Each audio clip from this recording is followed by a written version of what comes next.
Vidya, mute it. Yeah. Okay. So good afternoon, everyone. Next up, we have a panel discussion on the topic Inclusive India through Inclusive Workplaces, which will be moderated by Tanuja Aburi ma'am. Ma'am started a revolution by founding Beyond Pings.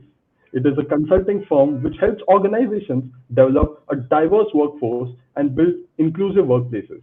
She has around 15 years of rich experience working with great organizations like Bank of America, People Matters, Entity Data, and Call Health. I request ma'am to take forward the session and introduce our panel members. Over to you, ma'am. Thank you so much, Charu. Thank you so much. Good morning, all of you here who are present and are up to learn. This is the third day for the NHRD event, and sometimes the last is the best part, and which is what we are bringing. So please join in, whoever is not around, whoever is your friends, bring it on. There is going to be some exciting and fantastic learning, and that I promise, because the panel that I have is a star-studded panel, and we do have a chota packet surprise for you, which is going to come and open up for you in just a few minutes. Uh, we are talking about this very, very complex and a very large topic about inclusive India. And through inclusive India, how are we building inclusive workplaces? It sounds like a topic which is almost like at a 30,000 feet. And sometimes it's very difficult to relate to this and saying, in inclusive India, and I'm at a workplace, what is it that I should be doing in my organization or in my vicinity to build inclusive workplaces? Now, all of you are coming in from corporates, and I see many organizations doing a whole lot of work around building inclusive workplaces. There are very, very mature organizations who do a lot of work. Now, there are organizations who have started taking baby steps. Now, you are in a space where it doesn't matter if you are at a very high maturity level or just started baby steps. We are breaking this 45 minutes conversation into smaller pieces on how you are going to build your workplaces more inclusive. And for that, what we have done is we have three panelists who are specializing in three different areas. We are talking about how a community should come together in building inclusive India and including inclusive workplaces. Then we are talking about what is the role of corporates in building inclusive workplaces. And the last but not the least, which is at the grassroots level, what is happening with the new generation, what's happening, what is it that we should be doing at the grassroots level, bottom up. These are the three segments that I'm talking about in the next 45 minutes. And let me introduce you to one panelist at a time, because I will do justice in terms of building the context while introduce the panelists. So let me bring in Vidya, who is my first panelist. Vidya basically has 20 plus years of experience in the space of building inclusive workplaces. She specializes in the space of disability and development professional. She has a master's degree from TISS, and she is a managing director and a founder of a company called Kickstart Cabs. I don't know how many of you have heard about this. She's Bangalore based. She's going to talk about um, her organization in just a few minutes. But before that, her whole journey of Kickstart Cab is to build safe and easy rides for people with disability and older generation. Okay, so welcome Vidya to the panel, and welcome you. other panelists. I'm going to bring you in just a few minutes. Welcome Vidya. Thank you. Yeah, and my first question for you, Vidya, is you have been in this space for long enough. You understand this space well, but starting a cab service for specially abled people, it's not an easy task. It's a mammoth business. Now, how did you think about it? How did you start? And how have you been working? How long? So, give us a little bit more about your journey and about your initiative.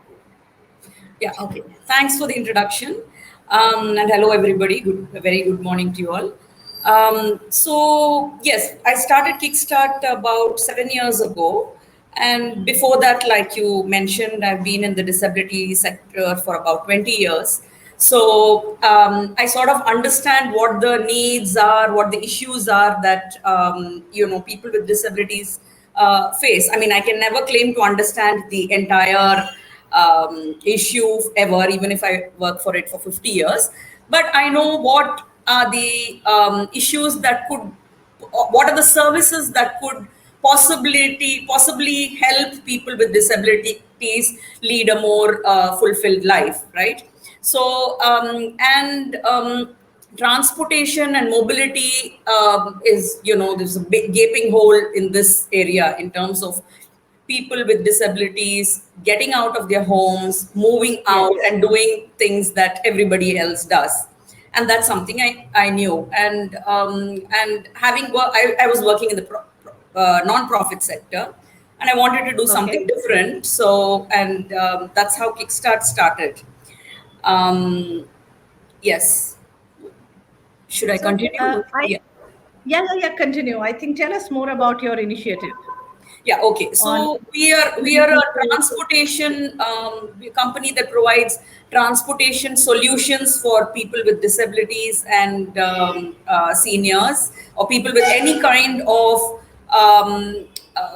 dependency in their mobility. So it could be people who have a physical disability, people who have people who are blind,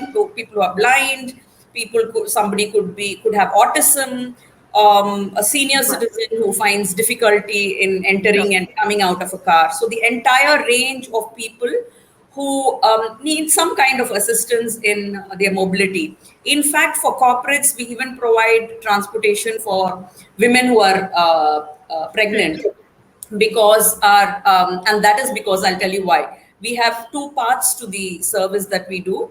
One is that our vehicles are all specially modified. We have different kinds of modification to meet the range of people who are disabled.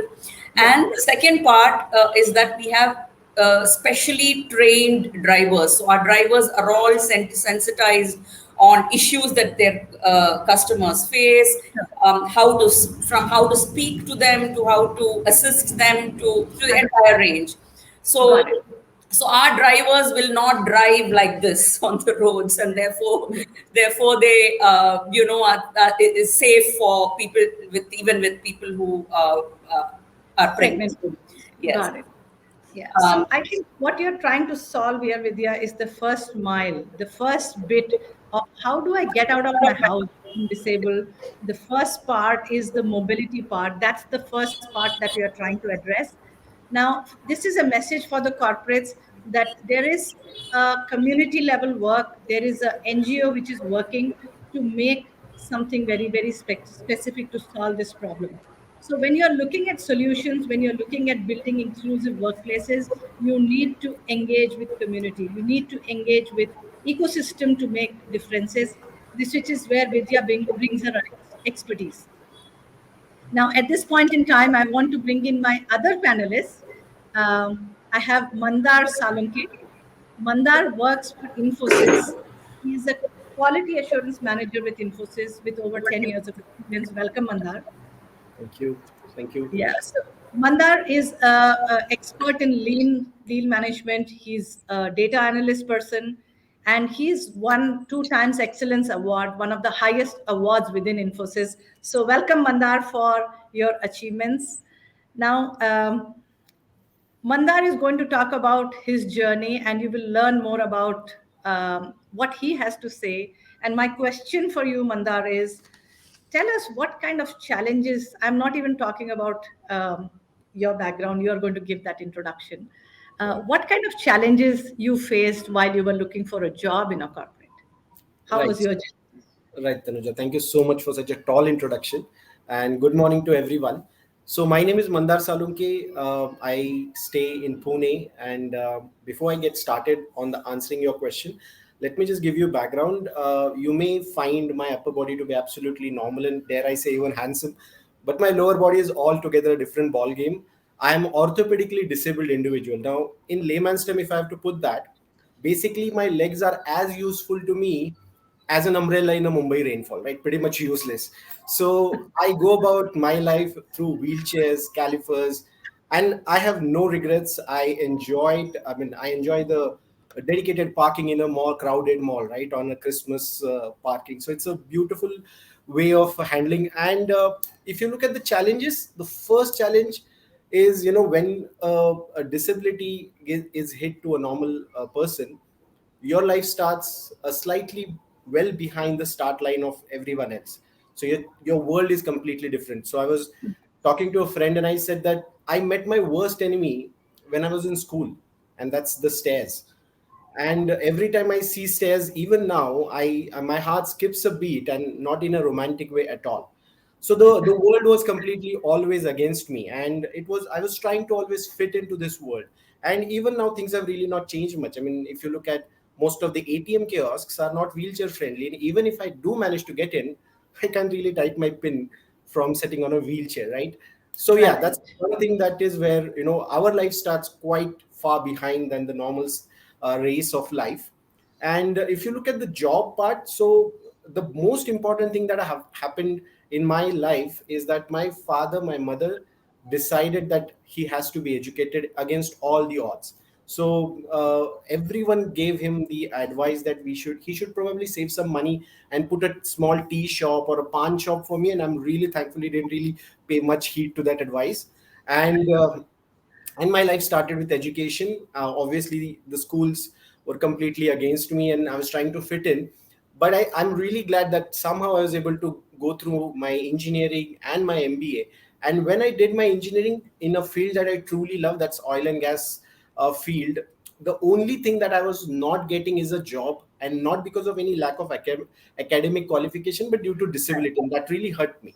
So I decided to pursue MBA, and 2 years of MBA went like breeze. And I just didn't want to hear the same statement in my placement work. But here it was: you're not fit for the job. Again, I was being told. And this Right. time the reason was that I stay 40 kilometers away from the company, and person with such a disability wouldn't be able to travel that long. And I didn't know about Vidya by then. So I had no other means to manage all the transportation. Yeah. So yeah, that's what the problem. And I had to give company the confidence that it's my problem. I'll manage it. If I'm not there on time every day during probation period, you're free to take any call that you are willing to do. And I'm really thankful that it really worked out quite well, and they were very happy with my professional career. And they in fact allocated all the cabs and expenses. They later on they paid, looking at the attitude. So that's one Right. of the critical challenge that I have always felt, that people always judge us based on not what we can achieve, but based on what we cannot do. And it becomes Understood. quite our it's ownership to us to prove our potential to them. So that's one of Right. the key challenges that I've constantly been facing. And yeah, I think overall there are huge amount of challenges, not just in corporate sector, but if you look at other corporate sectors such as airline industries.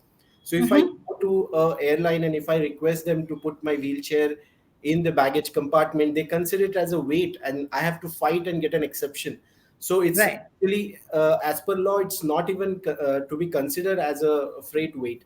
So these are some of the challenges. Lack of information is completely everywhere.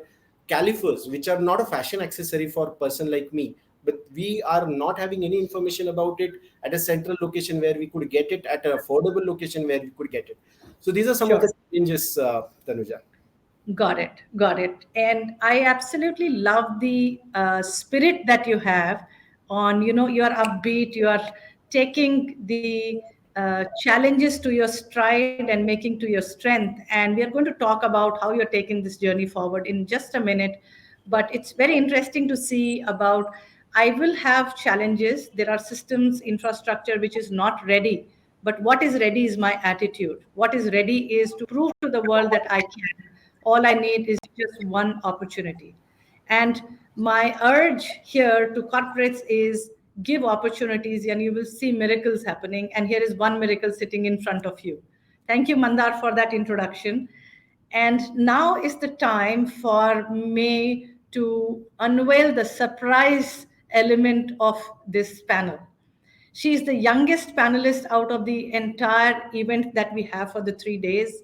We had people from 70 years, and now we are bringing you the real Gen Y, Gen Z, which is a 15-year-old Mishka Verma to you.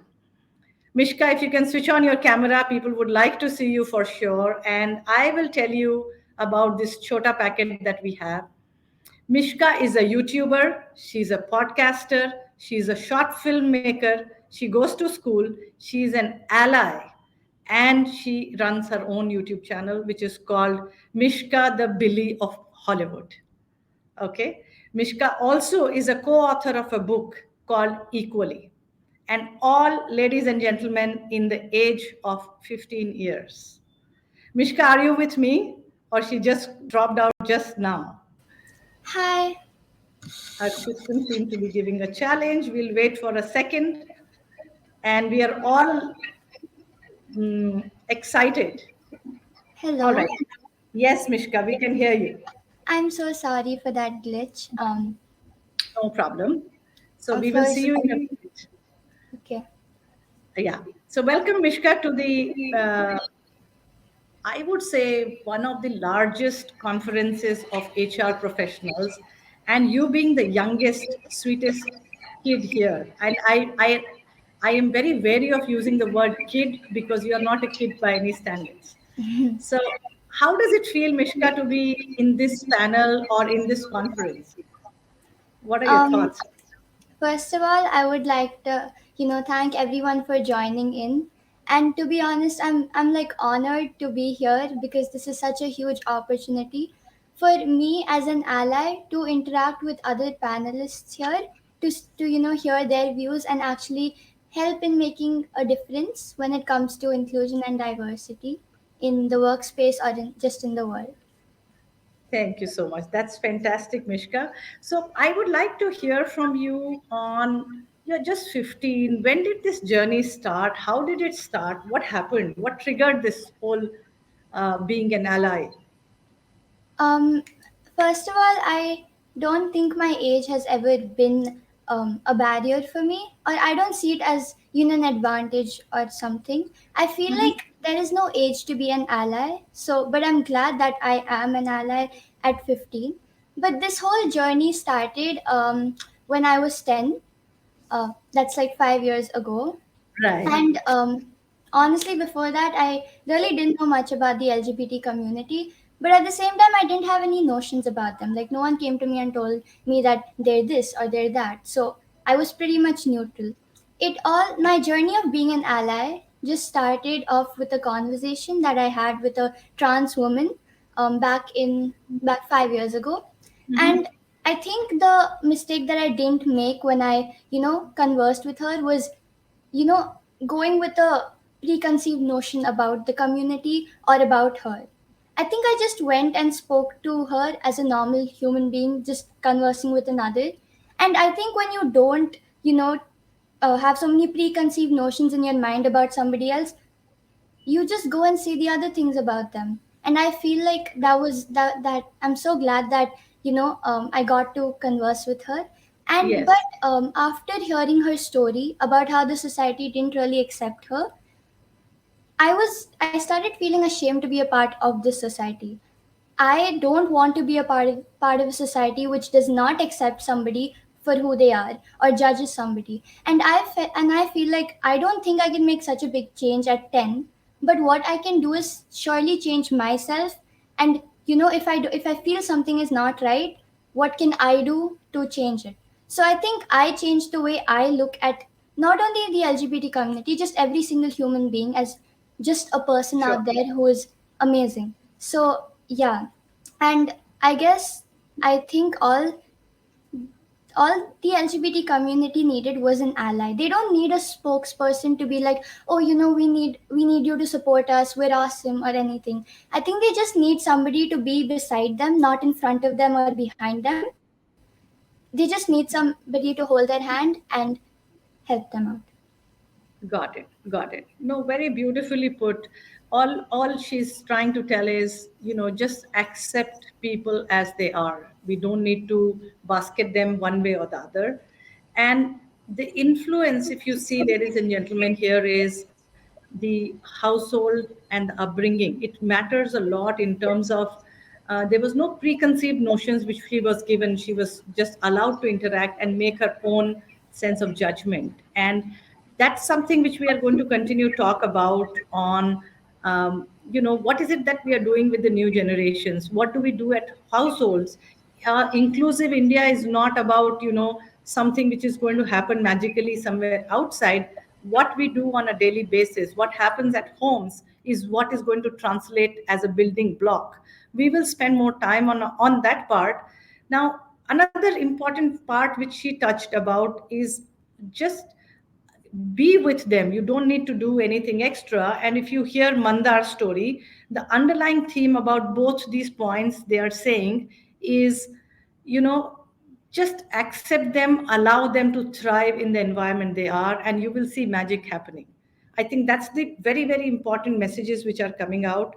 And while we say this, and it's very easy to say, just allow them to be, there are a lot of challenges which we have while we implement inclusive workplace policies at workplace. And Vidya, I would like to take your opinion at this point in time on while you were starting this journey, you were trying to work with corporates. What kind of challenges you face while you were selling these services to the corporates,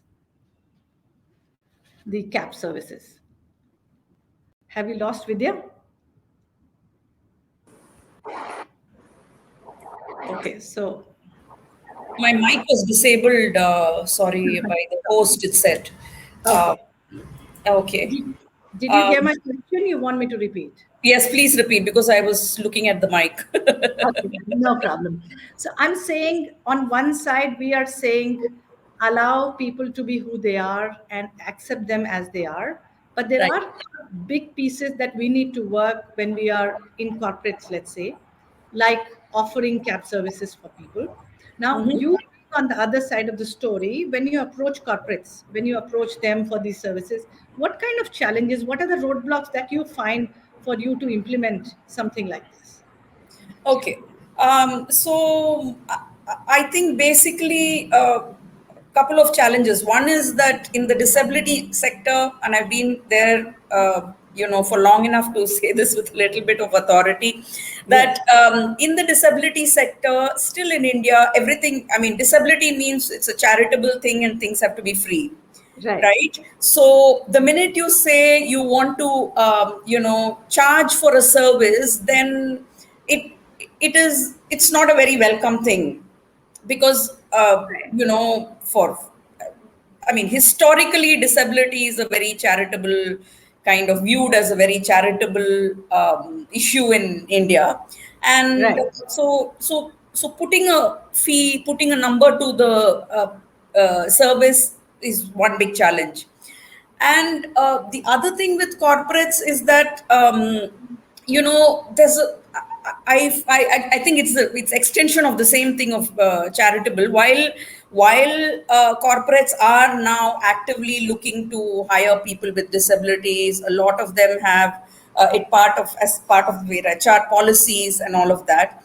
Yes. I think the maturity in terms of looking at it like for a quality service you need to pay, right?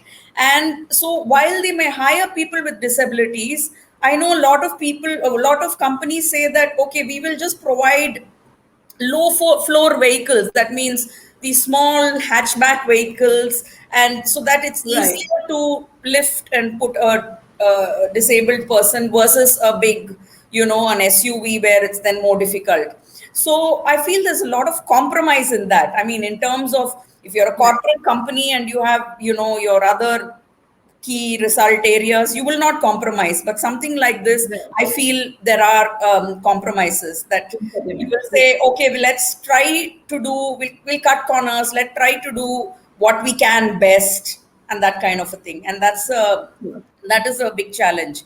Yeah. So yeah, I think basically these two in terms of Yeah. challenges. I think corporates need to be a little more open to looking at this as something that is, like what Investment. Manda said, it's it's not fashionable. Like crutches are not fashionable. These are their legs. I mean, they need to get to work with somehow. Others can take a bus or drive a car, but Right. this is actually a necessity. I think that's how Absolutely. corporates should view this as.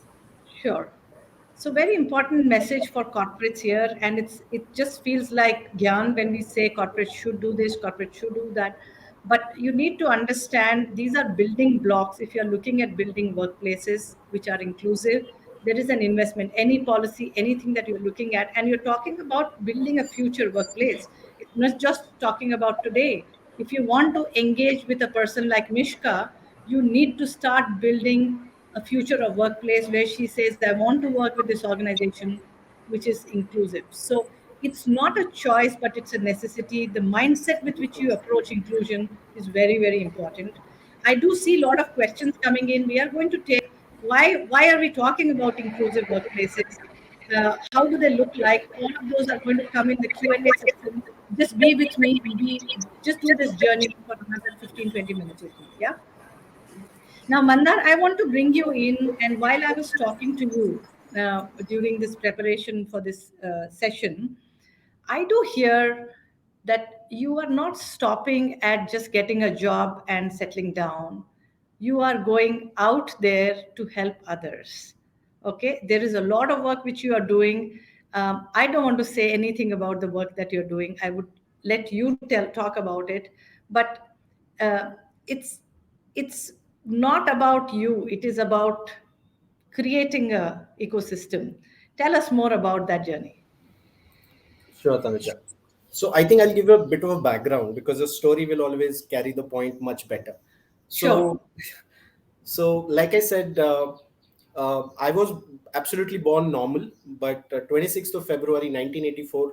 So tomorrow is my birthday. So I was born absolutely formal at 1984, and I had no issues. Only 9 to 10 months after my birth, I had a huge fever which wouldn't go, and that was a polio attack, and doctor made a wrong assessment which caused me to lose my legs. So at it was about 11 months after my birth that it was declared that I'll never be able to walk again, and it was a very horrific moment for my mother. So it was when I got my first job because of my perseverance and my confidence to the company in 2009. When I got my confirmation letter with that company, it was such a serendipitous moment for me because January of 85, I lost my legs, and here after 24 years, again in the same January month, I had the offer letter making me financially independent, or shall I say, I was standing on my own legs again. So it was just not a financially, it's not just a job like typically other person would look at it. It was such an important event in my life. As they say, life is always stranger than fiction, and I understand disabled person would always get asked about our inabilities, which is fine as long as we don't get judged based on those challenges. What should Right. matter is what is our potential, and what I understand is this society needs to understand that every disabled person continues to face a lot of challenges, be it in education, transportation, employment, pretty much every single aspect of life that society considers as a regular life. Okay. The reason I want to, and so I want to make sure that everyone understands that I may not have gone at out of my boundaries, and I'm not probably would have done a lot of great things because everyone here is having a good job and everyone is having a good life. But a person with disability having this kind of life makes me feel great about it. And when I feel great about it, I need to look out because there were many invisible hands in my success. So my Sure. mother, my father, my brother, they couldn't be everywhere. There were a lot of friends who became my family. There were a lot of strangers who became just a helping hand. So I want to be invisible hand in someone else's life. That's my first motivation for going beyond of my comfort and trying to do something else.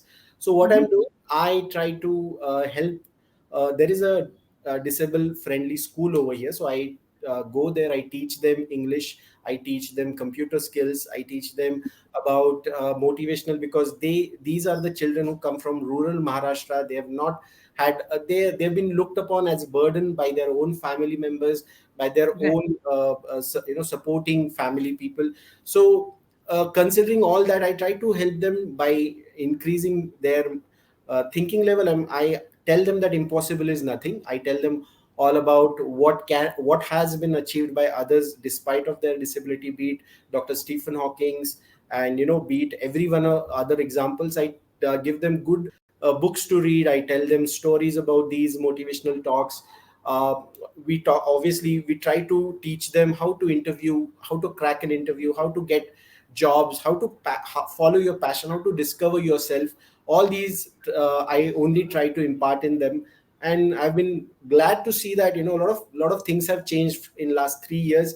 I see that about 15 people have got jobs in Oh, BPO sectors. There were a couple of people who are actually doing their own business, and the person who's doing his own business, online business, he just has one limb, only left hand, and he does everything on his mobile, and he's able to earn on his own.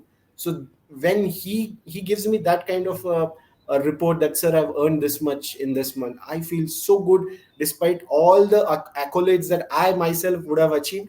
When that sure. message came at the end of the month, I feel terribly happy. And now we are Thank you. actually developing an app for him, which Yeah. will probably transfer his business a little more. Fantastic. What a inspiration here, Mandar. Not only are you doing what you can do for yourself, you're going out and helping others. And here is a message, people who are out here on the call.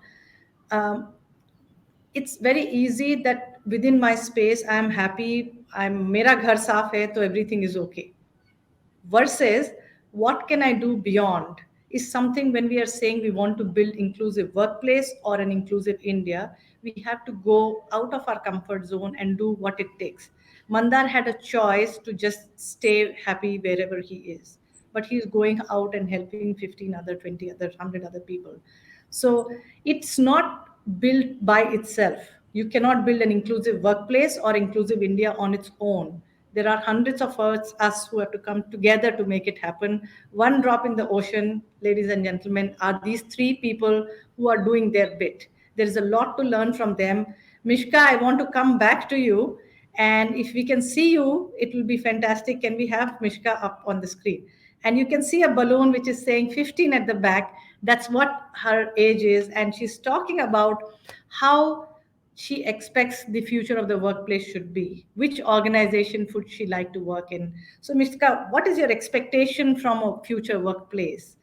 And what is it, how, not just you have friends, and we are all 20, 30, 40-year olds sitting in this conference.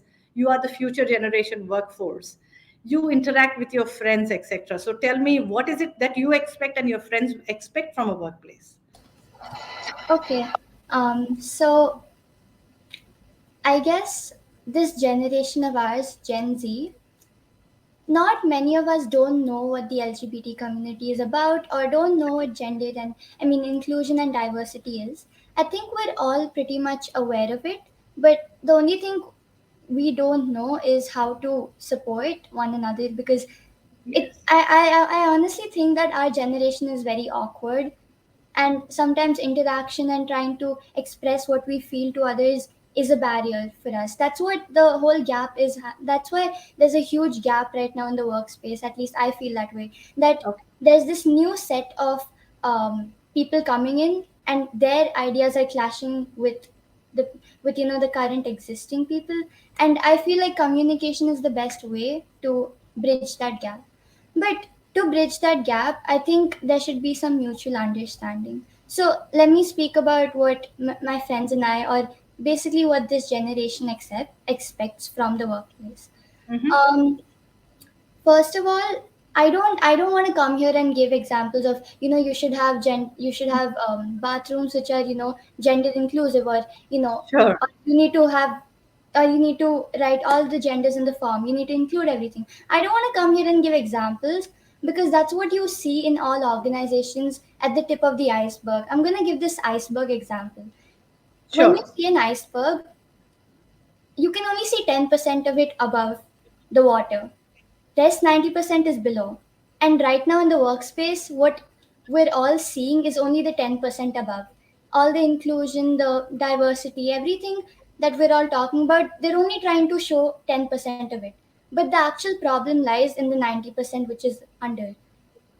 I feel like these days in the workplace, corporates are just, seeing diversity and inclusion as a project, and to just, tick all the boxes in their form and to be on top when it comes to this topic.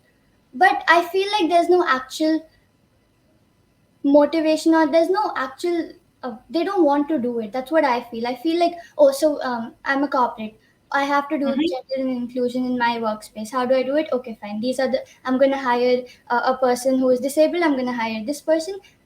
That's not how it works. We don't want that from you. We don't want you to just pick us up because we just fit in your tick boxes. We want you to pick us up because we are qualified to, and there's more to us than the way we look or our sexual orientation. I feel like 90% below is all about, 90% of the iceberg that we're all not able to see and tackle is where the problem lies.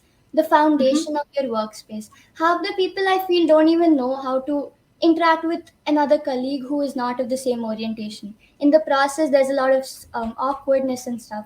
So I feel like if programs and actually the corporate takes actual steps to first solve that 90% where your internal employees are freely hanging out with each other, I feel like that 10% above that you're trying to, show to the rest of the world will obviously get solved on its own. Mhm.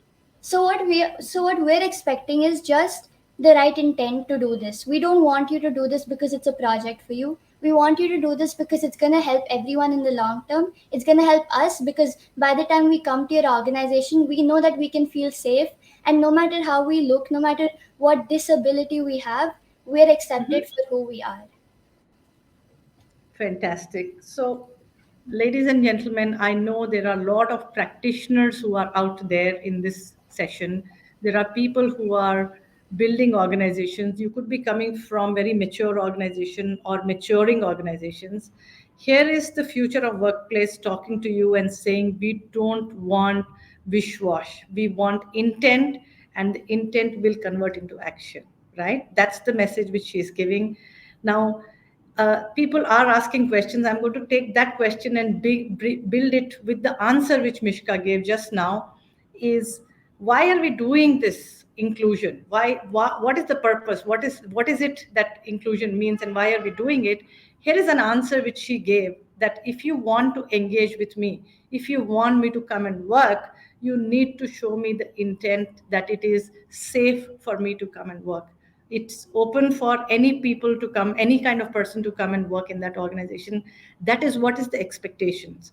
If you don't build that today, you are going to fail to attract the right talent. So it's not something which is sitting on the side. It has to be a part of your business strategy.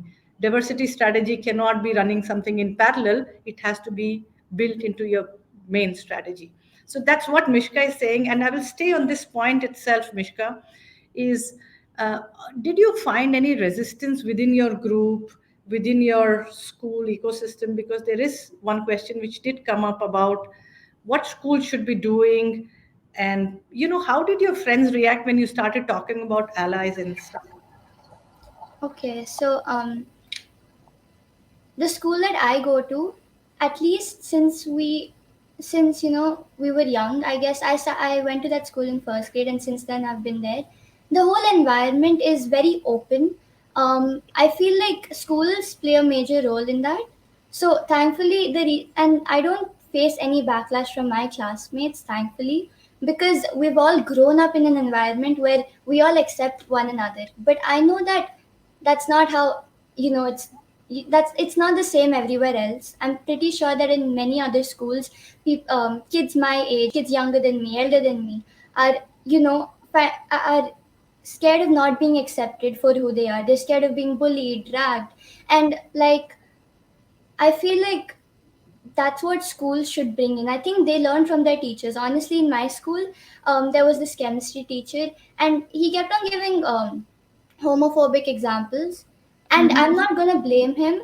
I'm not going to say what he said is wrong because I'm no one to say that. I just think he's grown up in an environment where he's just been conditioned in a way where homophobia is prevalent. And I can't do anything to change that. I can't say, sir, you're wrong. What I can do is try my best to tell him that, this is what it is. Please make sure that you don't say it in this way. I feel Sure. like very little examples that teachers give in class, or children see outside. I think they pick up from that, and that's where the problem starts. So if the school environment is very open, I think I think it'll be better for everyone. Fantastic. Thank you so much on that note.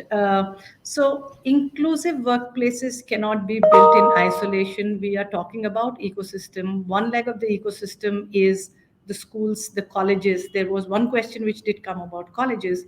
And the second leg is the workplace. And the third is the community. I'm bringing back the community angle, and I want Vidya to come in and talk to me about. Um, what did you find people, the people who were using your service to one, how did you reach out to these people? How did you build, because you are an NGO, you wouldn't have separate marketing budget and doing all on social media, etc., to reach out? And were people hesitant to use this service? What happened? We are not an NGO. We are for profit. Okay. Yeah. So no, I think the initial challenge was that should we pay? You're talking about the community, not corporates, right? Yes, not Yeah. corporates. Yeah. So I think at that level, the community level, people, individuals who are disabled or have a family member who's disabled, it was much easier after the initial whatever breakthroughs, when they realized that there is no other way to go out. And once people started using our services, they realized how different it was, the experience. And so the challenges were not so much with people, individual customers. In fact, they're great. There are no issues. We don't face any issues with people who use our services at an individual level. They're happy with the service. They think it's given them a great lease of life. It's their gateway to the rest of the world. So I think at that level, it's we had a sort of an easy ride. Of course, we from our end have to do a few more things to make it better in terms of reaching out to the masses. We need more low cost services and all of that, which we are working on. But otherwise, I don't think we faced an issue from that side. Yes. If you want me to talk about corporates, then I've already spoken about the challenges that we have with corporates. But if you want me to talk about what corporates can and need to do to take this ahead, yeah. Yes. Okay. So I think a couple of things. I think first, if there is an intent, on inclusion, that you want a diverse workforce, and diverse workforce makes sense in many ways. One, because of what just Mishka said, in terms of the next generation will work where diversity is appreciated. But I also, and there's enough research and studies, to show that diversity actually helps businesses to grow. So I think that should not be a point of discussion anymore. That should your workforce be diverse or not? That should not even be point of discussion. It should just be there. But having that intent, now what do you do? I think companies need to start with looking at it in a larger perspective. It's not, piecemeal. You can't have just transport, but your workplaces are not accessible, or your workplace is accessible, but transport is not, or both these are available, but the team that, the people work with are not, do not welcome people who have diverse needs. I think this whole ecosystem around which enables a person with disability or person who has any kind of other diverse needs, who does not fit into the mainstream, I think the entire ecosystem needs to be worked, which means you need to have a policy, you need to have access, audits done so that your buildings and infrastructure is accessible. You need to have a lot of training and sensitization for the rest of the team. And and team does not mean just your immediate colleagues. It has to start from top to your immediate colleagues, to the person who serves chai, to cleans the loo. So I think the entire ecosystem, there has to be a lot of sensitization that happens. And of course, you need transport, so I think I'm talking about it. the entire system that needs to be proactively be enabled. And the other thing I want to pick, I want to just borrow what Sure. Nishita said in terms of the iceberg. It is so correct that a lot of companies with the intention of diversity will also still look at that few people who are orthopedically disabled, for example. Okay, and Yes. that's in a sense an easy. I don't mean to demean anything or say anything wrong about people who are orthopedically disabled. So Mandar, don't get me wrong, but what I mean to say is there are other Only these disabilities that are so much more challenging. What about autism? What about people who are even people with hearing impairment, autism, people who have mental illnesses? These are all huge challenges, and the Sure. workforce must, the companies must, totally must enable people like this to join the workforce. It is not enough to make ramps in your building and have wheelchair accessible transport taking them. It is Yes. not enough. That is not inclusion or diversity, because now that is a given standard. I think people who have orthopedic disabilities is far more easier to enter the Sure. workplace now. I'm talking about 2021 going Sure. forward, 2022. But I think and if you're only doing that, then that's really you're touching only the tip of the iceberg, and like she said, putting a tick box. It has to be people with all these other disabilities, and it is not difficult to do that. You need, of course, you need help, you need to have the intention, and you need to be ready to face challenges like you would in any other aspect of running a company, Absolutely. right? So I think that is very, Yes. very important. And Yes. there are people, like people like us, and there are several more who have Yes. who've been in this space for such a long time and are willing to help companies put these policies and systems Do in that. place, and Yes. even handhold them till such challenges are sort of become Sure. routine, are no more challenges. Right. So I'm I would here. even say we would Yes. be happy to help out if people want to reach out to us, and there are many others as well. Sure.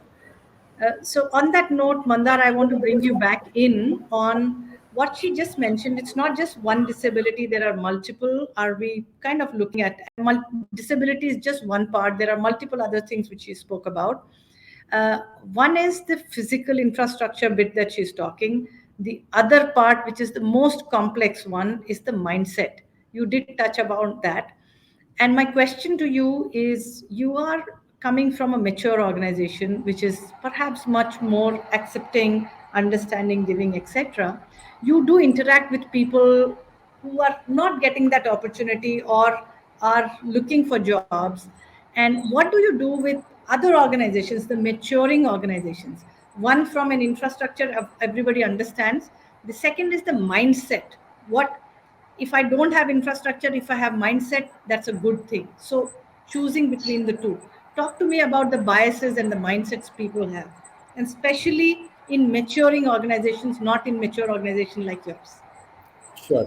So I think one of the great point that we can do about changing people's mindset is telling them about other success stories, despite of disabilities, how they have achieved their success. So if Mm-hmm. we talk about, there are many more cases like me who have had disability, and not just orthopedically. Like I know a couple of them who are having issues in hearing impediment, visually issues. There is one girl from Kolkata she's a big time lawyer over there. So because I've been able to connect to these people, I understand that everyone has only common one thing is, when a person decides it's impossible is nothing, it can be achieved. And to be able to do that, you have to train yourself. And when you are, how do you train yourself? What helped me was, three basic things. I always accepted my challenge. I decided that it's my own battle, and everyone has their own battles. So Yes. we need to accept whatever our challenge is, and we should always remember one thing, that never take no as an answer. At least ask why not, right? At least ask that situation to the client, to the customer, to the corporates, why not? I'm good enough for you to hire me. Sure. Second thing is always to bring any transformation, you should start small. So the other thing about changing mindset is such a big word and big, looking at, it's a big transformation journey. So we should always start with small little changes, and when you Mhm. start looking at little changes, you will be able to achieve a big result in due time. And I think the most important thing is, always never stop dreaming, because you will never know when the universe is listening to you. So I've always thought, if anyone has to change your mindset, always try to dream something beyond that you could thought you could achieve. So these are three things that they've always helped me transform the individual's mindset. And wherever Mhm. I've spoken across different corporates, these are the three things that I tell them to carry it Sure. forward, which is Good. helping them. No, lovely. Very, very nice in terms of what I can do and what I have to offer. And on the mindset part, we will continue to bring Mishka back because she's bringing in two perspectives on building mindsets. And mindsets have to build bottom up from the household she comes from to the school she goes. Mishka, I have a twofold question for you. One is for shaping your mind, schools play a very, very important role. An inclusive workplace is not done in isolation. It's the school, the background that you come from. So the first part of the question for you is, what should schools be doing? What should they start doing in their systems? And you are coming from a privileged school. I want you to talk about the larger India that we are talking about, right? Where what is it that they should do? And the second part is, what should individuals be doing? Like, you are the new generation, you are talking about it, but there are hundreds and millions of students who are not this aware. So two parts of what schools should do and what individuals should do. Fine. I'll start with the individual part because I think everything begins with yourself, with Of course. ourselves. So, as an individual, I believe that there's no. The reason I'm using this term ally so frequently today is Mhm. because, and let me just get this straight: an ally is not necessarily a person who is a part of the LGBT community or any other so-called community. They are Yes. just, they can be or they cannot be. They're just somebody who is a friend. What's the definition of an ally? An ally is a friend, right? So I feel like there's no age to be just a supporter and a friend of anybody else. And I feel like, as I said, age is no barrier, but we all know that after a point of time, it does get hard for everybody to change the way that they've been conditioned. So I feel like everything starts from the school and from ourselves. So I think I'm not gonna try to speak for all ages, but I am sure there are many parents here on this panel. I think I'm gonna try to just let you guys know like a little bit about if you have any child, um, you know, you should just try to make them feel more included at home. I think if you set the right example by letting them just make their own decisions and at least the way they want to express themselves, I think that'll help them, that'll help nurture them into a better, a better version of themselves. That's what happened to me. I feel like if parents start taking these small steps on, changing their thought process, I think their kids will also see the same. So I think with being an individual, it's very important to not get carried away with what others say and start making your own opinions on stuff. And I think once everyone sees that, they'll realize they'll make the right decision for themselves. And when it comes to schools, yeah, there are a lot of individuals in schools as well. But I think the whole environment of schools all over India, all over the world, is not inclusive at all. I'm going to be honest. It is very toxic because there are people coming from every part of the world. There are people coming from different backgrounds, different homes. And when they all come to a certain place, and if the school does not take any measures and actions to nurture the kids in the right way, they're all going to come and bully somebody else because their parents have taught them that. So I feel like if in school the teachers start doing calling organizations to come and speak about inclusivity, speak about empathy and if they instill that in children from a young age, that will be more helpful and that will help the school environment. I'll just take a small example if you don't mind.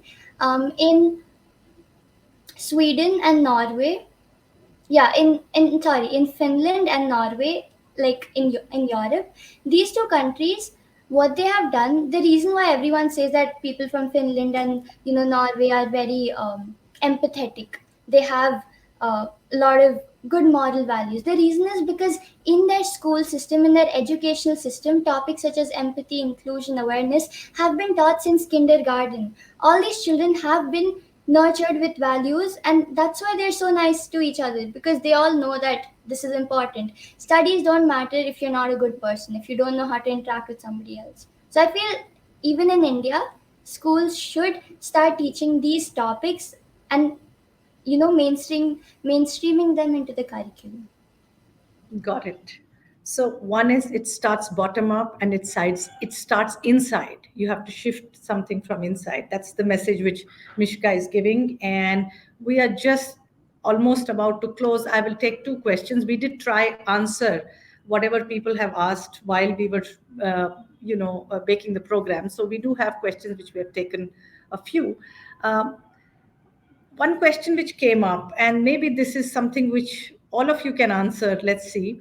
It says, what would you say is the most difficult part of a D&I program? What is the most difficult part? I can open it for three of you. You could give me words, or you could give me sentences, however you would want to give. Anything, whoever wants to start. Vidya, if you want to start, what is the most difficult part if one were to implement a D&I program? Oh, you mean, okay. What is the most difficult part? I think it's just this, that, first that the entire leadership team should be, you know, in agreement about what needs to be done, and what needs to be done has to have a larger perspective. I think that's the most difficult part, and also it has to percolate down. I'll give you an example. In one of the companies that we provide services for, the top management woman who's the CEO, she's extremely progressive and outward looking. And I met her at a conference, and she said, I said, can I have your number? I will reach out to you. She said, don't worry, you will get a call. And I did. Okay, so she immediately picks up on these things and realizes that service like this is required. But then when it percolates down, when we have to deal with people at the HR or the transport, at that level, they're always cutting corners. They are always making they don't have the same perspective. That's what I mean to say. Fair enough. So the idea is that everybody should have the broader perspective of what disability and inclusion is. Okay.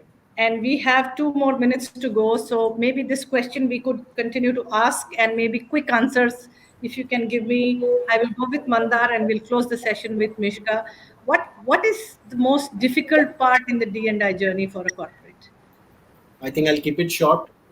The difficult part is understanding difference between sympathy and empathy. Okay, good one. And Mishka? I'm not really sure because I'm not part of any corporate. I've not worked there, but Sure. I don't think I'll be able to give a proper answer to that. But all I want to say is that just the intent should be right to for this whole gender and inclusivity. I mean, diversity and inclusivity. I Mhm. think if you all corporates should have the right intent to do this. They should not look at it as a project, but they should look at it as something that's going to benefit everybody else. I think she is closing it better than any one of us could have summarized it, where she's saying intent versus action. If you don't have the right intent, any amount of action won't take you anywhere. And if you have a great intent, if you don't put into action, that is not good enough either. On that note, I would just say if we want to build an inclusive India, it starts in the four steps. One is me as an individual. What am I doing on a daily basis? Okay. How do I build a home which is inclusive? How do I build a community which is inclusive? How do I build a school system, college system, etc.? Then comes the community, which is where Vidya comes in, and then comes the corporate. And if we are talking the whole ecosystem to be impacted, each of these pieces have to fit in for the larger jigsaw to work out. On that note, Thank you so very much, panelists, for sharing this wonderful information. And we are hoping people are taking something back with them to make their workplaces, homes more inclusive, thereby creating an inclusive India. Thank you very much. Thank And you. over to you, Charu. Thank you. And just one last bit, sorry. In Yes. future conferences, please make sure that people with other disabilities are also represented. Somebody who is, has autism or other, more challenging disabilities are represented. That will make a great point from the word start. This is just a beginning. Inshallah, we'll put some effort on that side. Yes. Sure, ma'am. Thank you so much. Thank you, Tanuja, ma'am, for conducting it so well. It was really an inspiring session for all of us. Thank Let's you move so on to much. the Thank next you. Thank segment. you Yeah. for having us today. Thank Thank you, you. ma'am. Bye-bye.